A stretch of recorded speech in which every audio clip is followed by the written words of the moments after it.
बोले श्री प्राणनाथ प्यारे की जय। श्री सतगुरु महाराज जी की जय।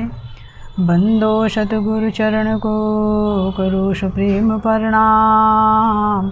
अशुभ हरण मंगल करण धनि देव चंद्र जय नाम। श्री प्राणनाथ सतगुरु परम विनय करो प्रणाम। उभरई विकट कपाट सुमरन जिनके नाम। श्री राम रतन सतगुरु मेरे काटो सकल कलेश। चरणों में करो वंदना हृदय करो परवेश। श्री प्राणनाथ निज मूलपति सिर में है राज शुभ नाम। तेज कुंवर श्यामा युगल को पल पल करो प्रणाम। पल पल करो प्रणाम। बोले श्री प्राणनाथ प्यारे की जय। श्री सतगुरु महाराज जी की जय। धामधनी के लाडले व आत्म संबंधी प्यारे सुंदर साथ जी, आप सबको मेरा कोटि कोटि प्रेम प्रणाम जी। तो सुंदर साथ जी, हमारा प्रसंग चल रहा है श्री कृष्ण जी की त्रिधा लीला।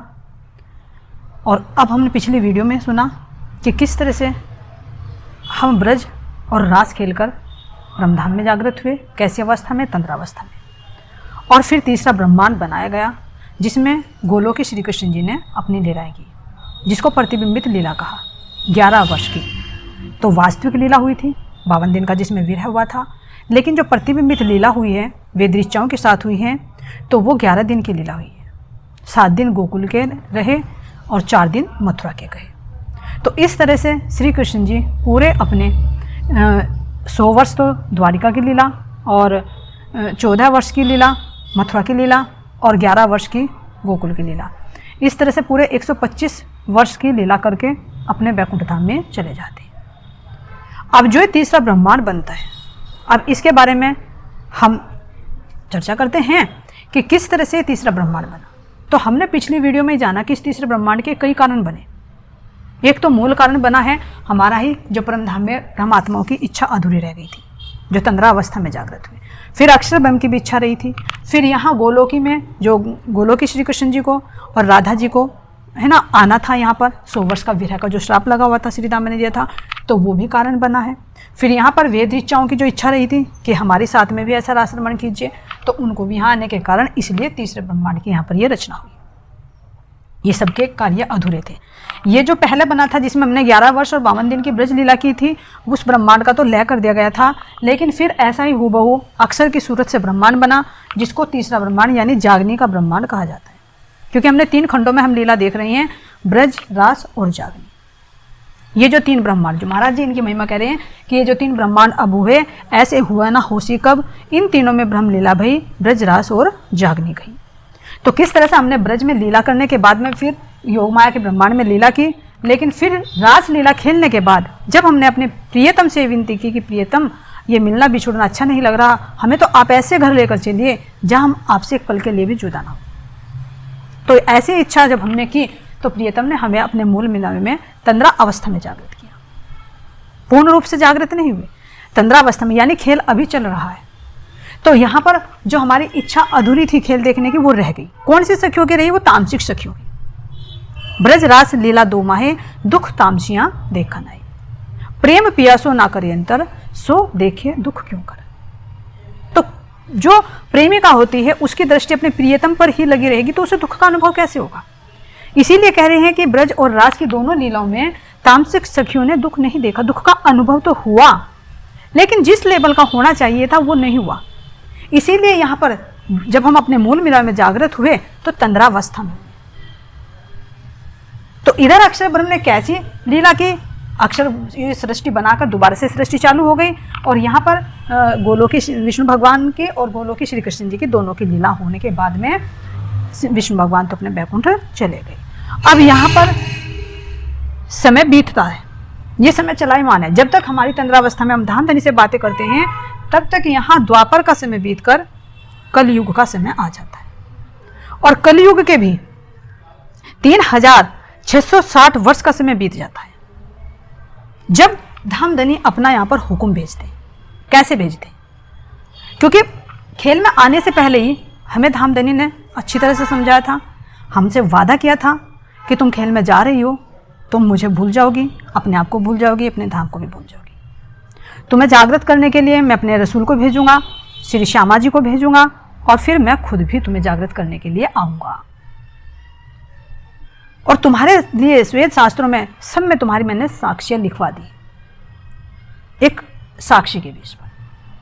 तो जब हम ब्रज और रास में तामसिक सखियों ने दुख का अनुभव नहीं किया, तो जब हम तंद्रावस्था में यहाँ पर जागृत हुए तो हमने धामधनी से कहा कि हे धामधनी, आप तो हमें कह रहे थे कि मुझे भूल जाओगे। हम कहाँ भूले आपको, ब्रज में भी नहीं भूले। आप वन में जाते थे तो हम आपको याद करते थे, रास में भी जब आप अंतर ध्यान हुए तो हमने आपकी ही लीला दोहराई, हम आपको भूले ही नहीं एक पल के लिए। हमने कालमाया के ब्रह्मांडों को, कालमाया के जो झूठे रिश्ते नाते उनको कहाँ महत्व दिया। जैसे ही आपने बांसुरी बजाई हम छोड़कर आ गए, और आपने कहा था कि सब कुछ भूल जाओगी। तो कहाँ हैं आपके वे वादे, कहाँ हैं वे जो साक्षियां आपने लिखवाई थी? कहाँ भेजा आपने श्यामा जी को, कहाँ भेजा आपने रसूल को, और कहाँ आप जागृत करने के लिए आए? तो ये इच्छा अधूरी रही। तो इस कारण से ये तीसरा ब्रह्मांड बना। मेन कारण ये बना है ब्रह्म आत्माओं की जो इच्छा रही थी अधूरी, खेल देखने।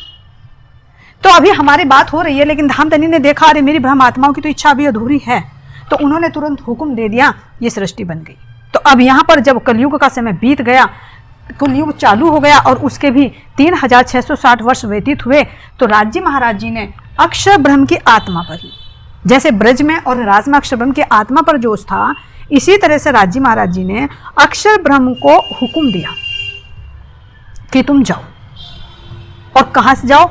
यहाँ इस संसार में आओ, और मेरी जो ब्रह्म आत्माएं हैं उनकी जो मेरे से वार्तालाप हुई है उनकी साक्ष्यों को लेकर जाओ। ब्रह्म धाम के जो चिन्ह हैं उनको तुम संकेत में प्रकट करो, कयामत के समय को प्रकट करो, मैं आऊंगा ये जाहिर करो। तो सबसे पहले यहाँ पर जो परमात्मा का संदेश लेकर आए हैं यहाँ पर इस धरा पर, तो वो आए हैं अरब में मोहम्मद साहब जी के रूप में। क्योंकि ये खुदा की 3 सूरतें, यानी परमात्मा 3 सूरतों में, बसरी, मलकी और हक्की। तो बसरी में सर्वप्रथम मोहम्मद साहब जी के रूप में आए, फिर जो मल के रूप में आएंगे वे देवचंद जी महाराज जी, और जो हक के रूप में महामती श्री प्राणनाथ जी के रूप में आकर वे लीला करेंगे।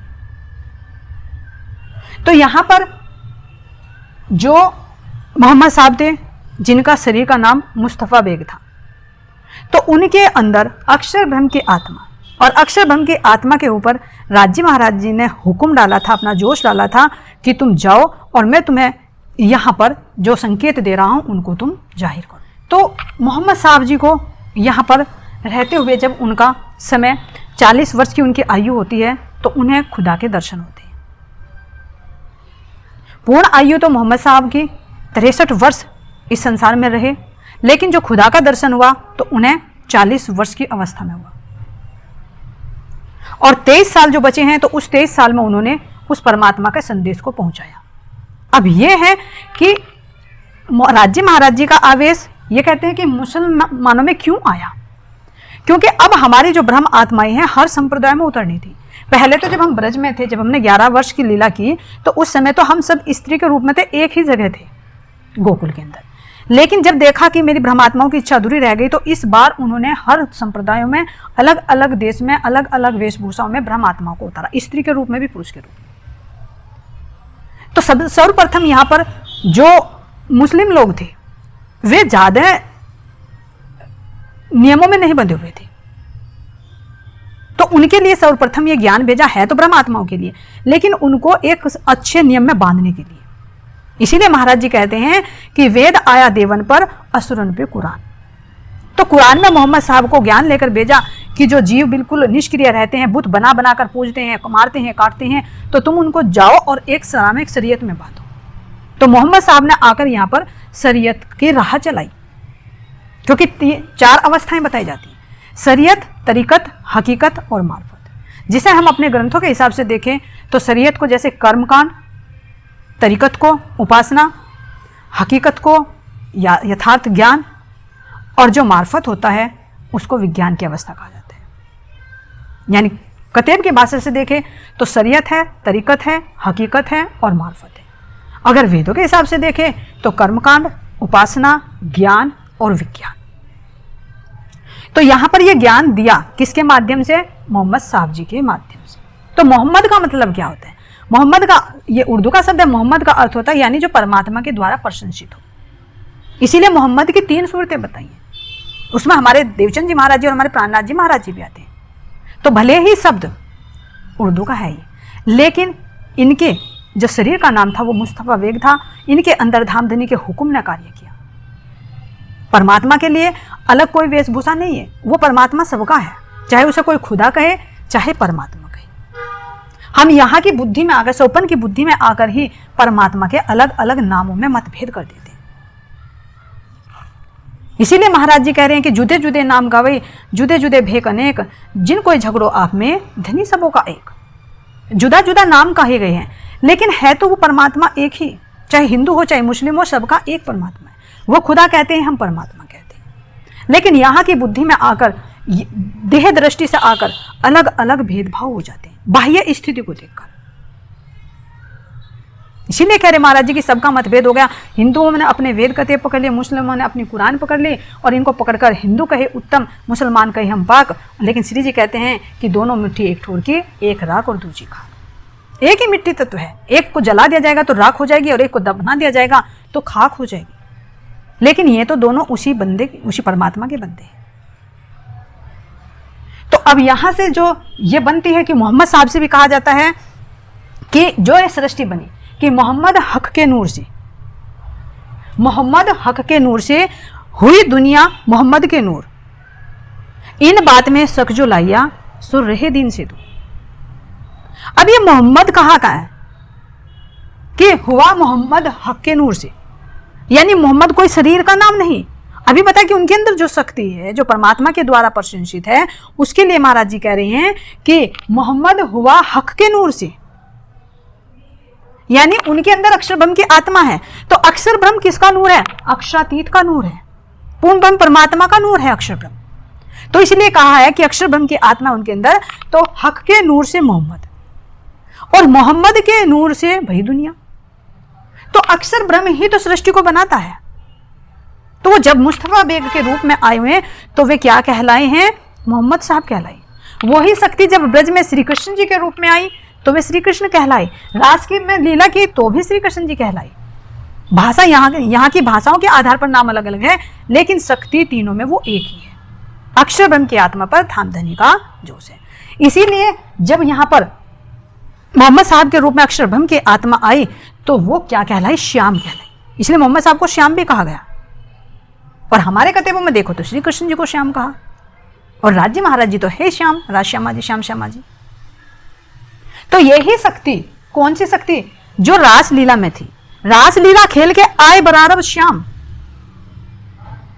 रास लीला खेल के आए बरारब श्याम। महाराज जी देखिए बिल्कुल खुलासा कर रही है, आत्मिक दृष्टि से, देह दृष्टि के भेदभाव दृष्टि से नहीं महाराज जी कह रही हैं, आत्मिक दृष्टि से उन्होंने देखा और तब कह रहे हैं कि रास खेलकर आए बराबर श्याम। यानी जो अक्षर ब्रह्म की आत्मा थी, जो रास में लीन थी, वो ही राज्य महाराज जी के जोश को लेकर फिर अरब देश में प्रकट हुई, और जो वे संकेत लेकर आए कुरान के रूप में लेकर आए। इसलिए कह रहे एक कागज कलाम अल्लाह के लाया मोहम्मद अलैहिस्सलाम। ये जो कुरान के अंदर ज्ञान है, संकेत है, ये पूर्ण ब्रह्म परमात्मा का है, जिसको मोहम्मद साहब यहाँ पर लेकर आए। तो भाषाओं का अलग हुआ है, लेकिन शक्ति वो एक ही है। तन चाहे कोई सा भी हो, चाहे हिंदू का है चाहे मुस्लिम का है, लेकिन ये परमात्मा का ही ज्ञान सर्वप्रथम अरब देश में यहाँ पर आए हैं कुरान के अंदर। लेकिन वो कैसा था? शरीयत का ज्ञान था। जो जीव बिल्कुल निष्क्रिय थे उन्होंने एक मर्यादा में बांधा। वैसे तो उन्होंने 52 नियम दिए, लेकिन 5 नियम विशेष बताए कि हज करना, रोजा करना, नमाज करना, ज़कात करना और दान देना। तो इस तरह से 5 नियम विशेष रूप से बांधे हैं कि तुम एक मर्यादा में रहो, और जब परमात्मा आएंगे तो मैं तुम्हें उस समय तुम्हारी मैं गवाही दूंगा, अगर तुम मेरे कहने के अनुसार चलोगे। तो धामधनी ने कुरान के अंदर अपने आने के संकेत भिजवाए। अब उनके अंदर ज्ञान कैसे आया? अब कहा कि 40 वर्ष की अवस्था में मोहम्मद साहब ने खुदा के दर्शन किए। अब दर्शन किए तो कैसा स्वरूप देखा उन्होंने? कहा कि खुदा की अमृत सूरत है, घुंघराले बाल हैं, उन बालों में से इत्र की खुशबू आ रही है, सुंदर जमुना जो है, जिसको जो कहा है, तालाब है, हौज कौसर तालाब। इस तरह से उन्होंने बहुत वर्णन किया है परमधाम का और कहा कि मैंने अभी 2 पर्दों में से दर्शन किए खुदा के। तो वे 2 पर्दे कौन से थे? जो कहा जाता है जरी और मोती का। तो वे जरी और मोती कौन से हैं? वे हमारे धनी देवचंद जी महाराज जी हैं और हमारे महामती श्री प्राणनाथ जी हैं। क्योंकि अभी मोहम्मद साहब के अंदर भी हकीकत का ज्ञान नहीं आया था, शरीयत का ज्ञान आया एक सरा में बांधने के लिए। इसलिए इनको बसरी सूरत कहा गया, यानी जो बसर करना सिखाए, रहना सिखाए कि तुम्हें मर्यादा में बंधकर कैसे रहना है, जानवर की तरह नहीं जीना। तो इसलिए इनको बसरी सूरत कहा गया है।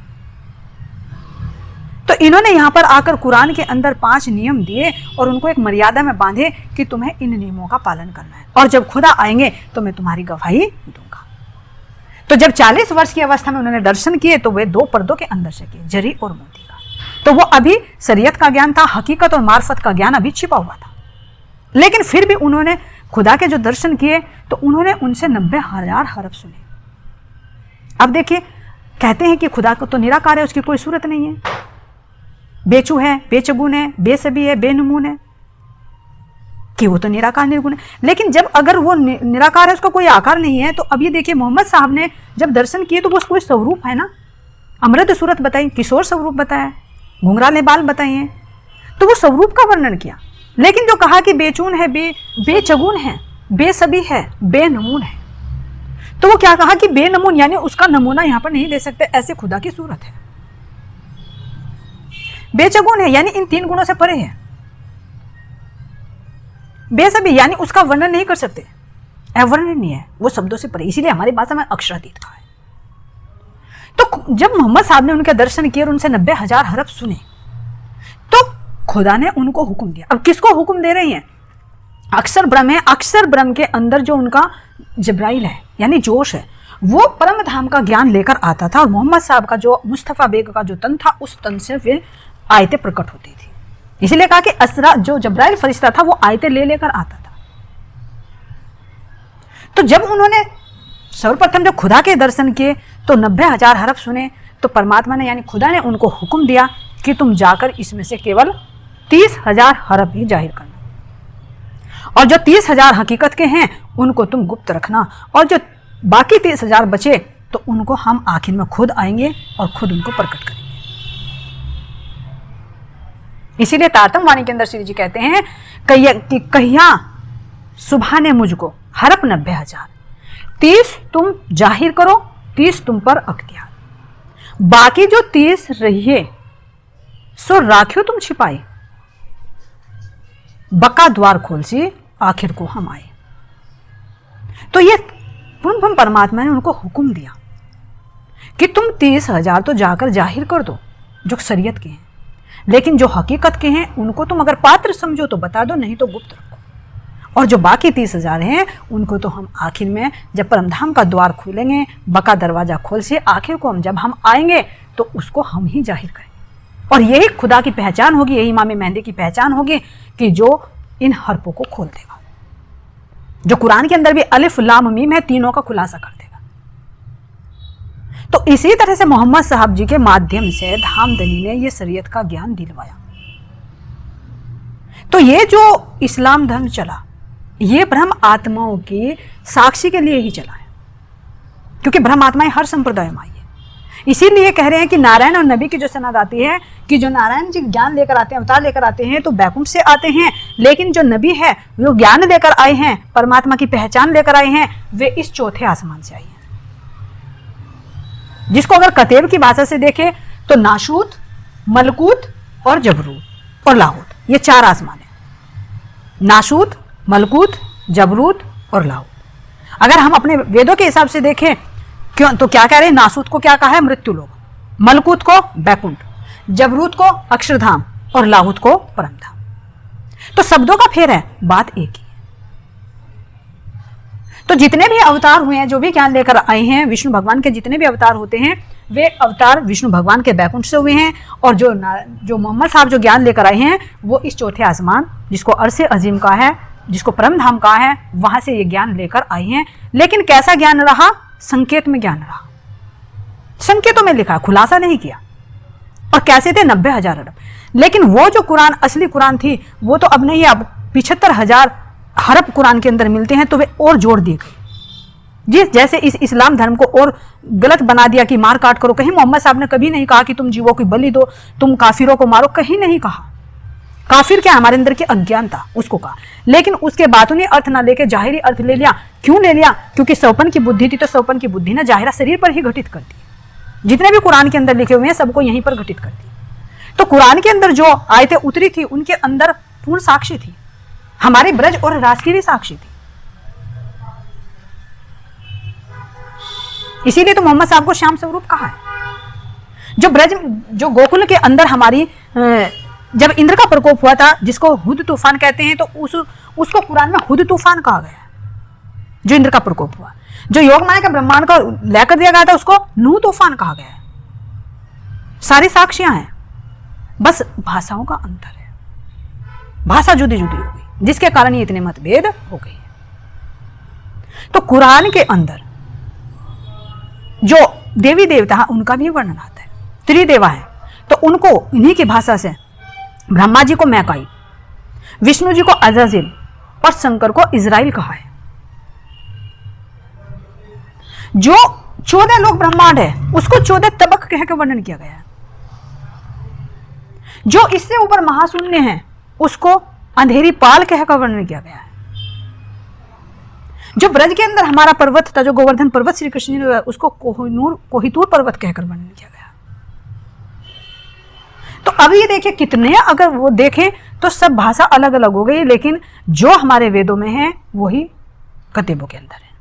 इसीलिए श्री जी कह रहे हैं कि जो कछु कहिया वेद ने, सोई कहिया कतेब। दो बंदे साहिब के पर लड़त बिना पाए भेद। बस भाषाओं का अंतर हो गया, लेकिन उस परमात्मा के जो उन्होंने संकेत भिजवाए हैं सब कुरान के अंदर हैं। लेकिन उन सत्य बातों को तो छिपा दिया गया और अपने एक धर्म की आड़ लेकर आतंक फैलाया जा रहा है। ऐसा मोहम्मद साहब ने कहीं भी हुक्म नहीं दिया। हमारी गीता के अंदर भी ब्रह्म सृष्टियों को एक ब्रह्मनिष्ठ कहकर वर्णन किया गया है, तो कुरान के अंदर मोमिन कहा गया है। हमारे यहाँ कुमारी का विश्व सृष्टि कहा है, तो इसके अंदर फरिश्ते कहकर वर्णन किया गया है। हम अपने कतेब की भाषा से जीव सृष्टि कहते हैं, तो कुरान के अंदर आम खलक कहकर वर्णन किया गया है।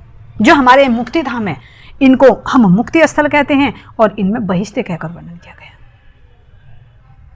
इस तरह से हम देखते हैं कि जो भी कुछ हमारे वेदों के अंदर है वही कतेबों के अंदर है। लेकिन इस कुरान के अंदर जो संकेत आया वो कह रहे हैं कि वो केवल जाहिरा आया, और उस जाहिरा का बातूनी प्रकट होना था। कब होना था? जब कहे कि बक्का दरवाजा खोल से आखिर को हम आए। खुदा ने खुद कहा कि हम आखिर में आएंगे और इन 30,000 हरफों को खोलेंगे जो मार्फत के हैं। तो मोहम्मद साहब को हुक्म दिया कि तुम जाओ और शरीयत के 30,000 हरफ केवल जाहिर करो।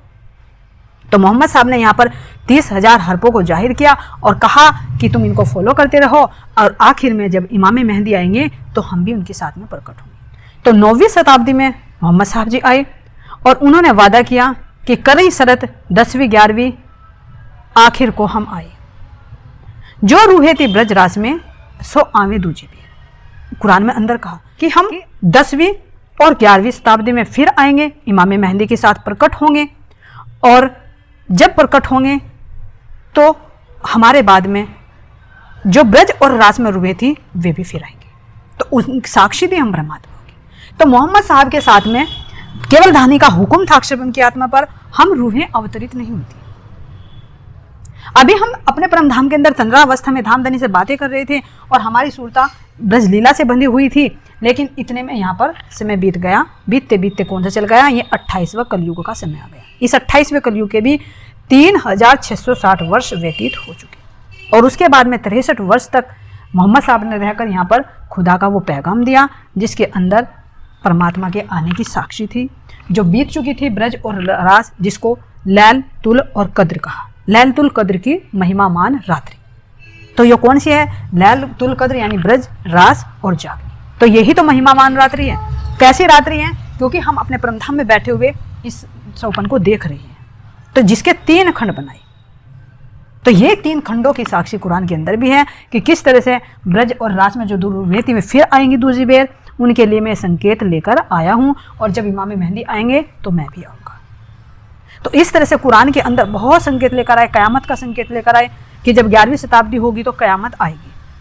लेकिन कयामत के जो 7 निशान हैं वो 7 निशानों को भी बाह्य दृष्टि से ले लिया गया।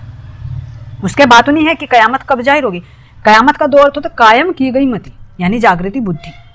तो कायम की गई मति से क्या होगा, इस संसार को भी देखेंगे और परमधाम को भी देखेंगे। जो कयामत के 7 निशान हैं कि क्या कहा था कि आजूज माजूज प्रकट होंगे, तो यानी दिन रात का पता चलेगा कि ऐसे हमारी आयु को क्षण क्षण में नष्ट कर रही है। दाबतुल अर्ज प्रकट होगा यानी लंबा चौड़ा जानवर प्रकट होगा। वो लंबा चौड़ा जानवर को ऐसे हमारे ही अंदर असुरी वृत्ति है, जिसके महाराज जी ने 7 निशान बताए, 7 चिन्ह बताए कि वो दाबतुल अर्ज कैसा होगा। उसके आंखें सुअर की होंगी, उसके पहाड़ी बैल के सींग होंगे, उसकी छाती शेर की होगी, कान हाथी के होंगे, गर्दन मुर्गे की होगी और पीठ गीदड़ की होगी। और शक्ल कैसी होगी उसकी, इंसान की। यानी इंसान के अंदर ही ये असुरी वृत्ति है। जब कायम की गई मति यानी जागृति बुद्धि अंदर आएगी तो वो इस जीव के विकारों को देखेगी। तो यही तो दाबतुल अर्ज है। लेकिन उसको जाहिरा में लेते हैं कि ऐसा जानवर प्रकट होगा कयामत कि सब जगह खून ही खून हो जाएगा, दीवारें भी बोलेंगी। तो ये बातूनी अंदर का है और जाहिरा में उसको कुरान में ले लिया गया। तो उसमें साक्षी भी देखेंगे, ईसा रूह अल्लाह प्रकट होंगे। तो अभी 10वीं शताब्दी में देवचंद जी महाराज जी के अंदर वो ईसा रूह अल्लाह के रूप में प्रकट हुई। इमाम मेहंदी का प्रकट होना, जो मोहम्मद श्री प्राणनाथ जी के रूप में होंगे, जिन्हें कुरान की भाषा से इमाम मेहंदी और हमारे भाषा में विजय विनंदन बुद्ध निष्कलंक यानी कल की अवतार कहा गया है। पश्चिम से सूर्य उदय होगा यानी जो पश्चिम से है, पश्चिम से सूर्य उदय होने का मामला है। ये पश्चिम देश में जो गुजरात है, इसमें क्या है, हमारे तारतम वाणी का अवतरण हुआ। पहले बीज उदय हुआ पुरी जहां नूतन, सब पुरियों में उत्तम हुई जो धन धन। तो इस तरह से ये पश्चिम से सूर्य उदय होना और गधे पर काने दज्जाल का प्रकट होना। तो वो दज्जाल कौन सा प्रकट होगा, जो 14 लोग ब्रह्मांड का जल भी उसको नहीं डुबा पाएगा। तो ये अज्ञानता है। अज्ञानता के अंदर जो जीव है, इसकी एक दृष्टि होती है बाह्य दृष्टि, अंदर की दृष्टि इसकी बंद होती है, अंदर में नहीं देखता, केवल बाहर में देखता है। तो यही तो काना है जो इस पूरे शरीर के ऊपर जीव शासन करता है, लेकिन इसकी बाह्य दृष्टि होती है, अंदर की नहीं होती, इसलिए इसको काना कहा गया है दृष्टि के कारण। तो इस तरह से कयामत के 7 निशान दिए गए हैं कि असराफिल फरिश्ता भी प्रकट होगा। तो असराफिल फरिश्ता यानी जागृति बुद्धि।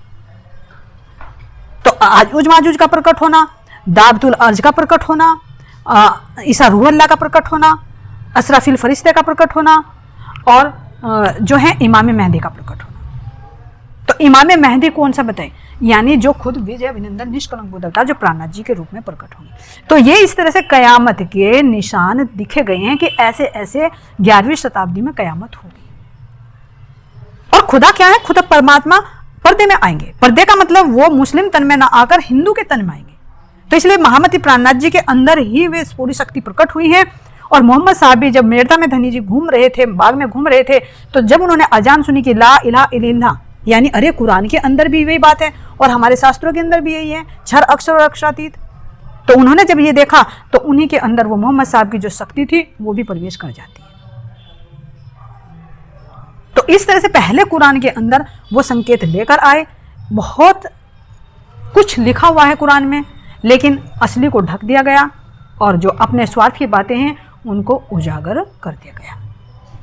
इसीलिए आज कोई इस्लाम धर्म को स्वीकार नहीं करते और जो इस्लाम धर्म को मानने वाले भी हैं तो वो भी ज़बरदस्ती अपने धर्म को अपनाते हैं। लेकिन महाराज जी कह रहे हैं कि ये ज़बरदस्ती का बात नहीं होती है, तो एक सत्य परमात्मा की पहचान होती है।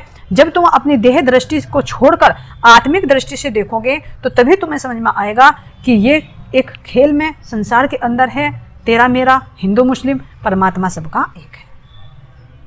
तो ये कुरान के अंदर ज्ञान लेकर आए और फिर ये जब यहाँ पर ये कुरान आई, उसके बाद में जब इमाम मेहंदी खुद आए तो उन्होंने ये 4 ग्रंथ जो इंजील, जंबूर, तौरेत और कुरान, इनको रद्द कर दिया। अब रद्द क्यों कर दिया, क्या है कि इनके अलग इनकी जगह पर नए ग्रंथ उतारे गए। वो कौन से, हमारे रास है, प्रकाश है, कलश है और सनद है। तो कुरान में जो कर्मकांड का शरीयत का था उसको रद्द कर दिया गया और नई किताबें प्रकट हुई। तो ये किताबें कौन सी, इनके अंदर परमधाम की पूर्ण पहचान है। कुरान के अंदर केवल संकेत थे, लेकिन संकेत की वास्तविकता तो जब पूर्ण परमात्मा खुद प्रकट हुए उन्होंने सब खोल दिया, लक्ष्य बता दिया कि परमधाम कौन सा है, तुम्हें कैसे कैसे प्राप्त करना है। तो ऐसे ही हुआ कि जब तक हम कहीं पर जा रहे हैं साधन की जरूरत पड़ती है, लेकिन जब मंजिल पर पहुंच जाते हैं तो फिर साधन की जरूरत नहीं होती। जब तक हम संकेत कर रहे हैं तब तक संकेत की जरूरत पड़ती है, लेकिन अगर वहां अपने लक्ष्य पर पहुंच जाते हैं तो फिर संकेत की कोई वैल्यू नहीं रहती।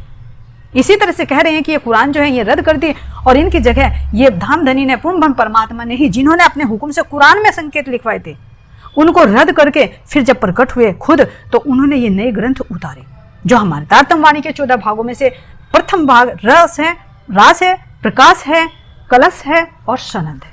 तो इनके अंदर हिंदू पक्ष का भी और मुस्लिम पक्ष का भी पूर्ण खुलासा है, ब्रज रास का भी, इस संसार का भी।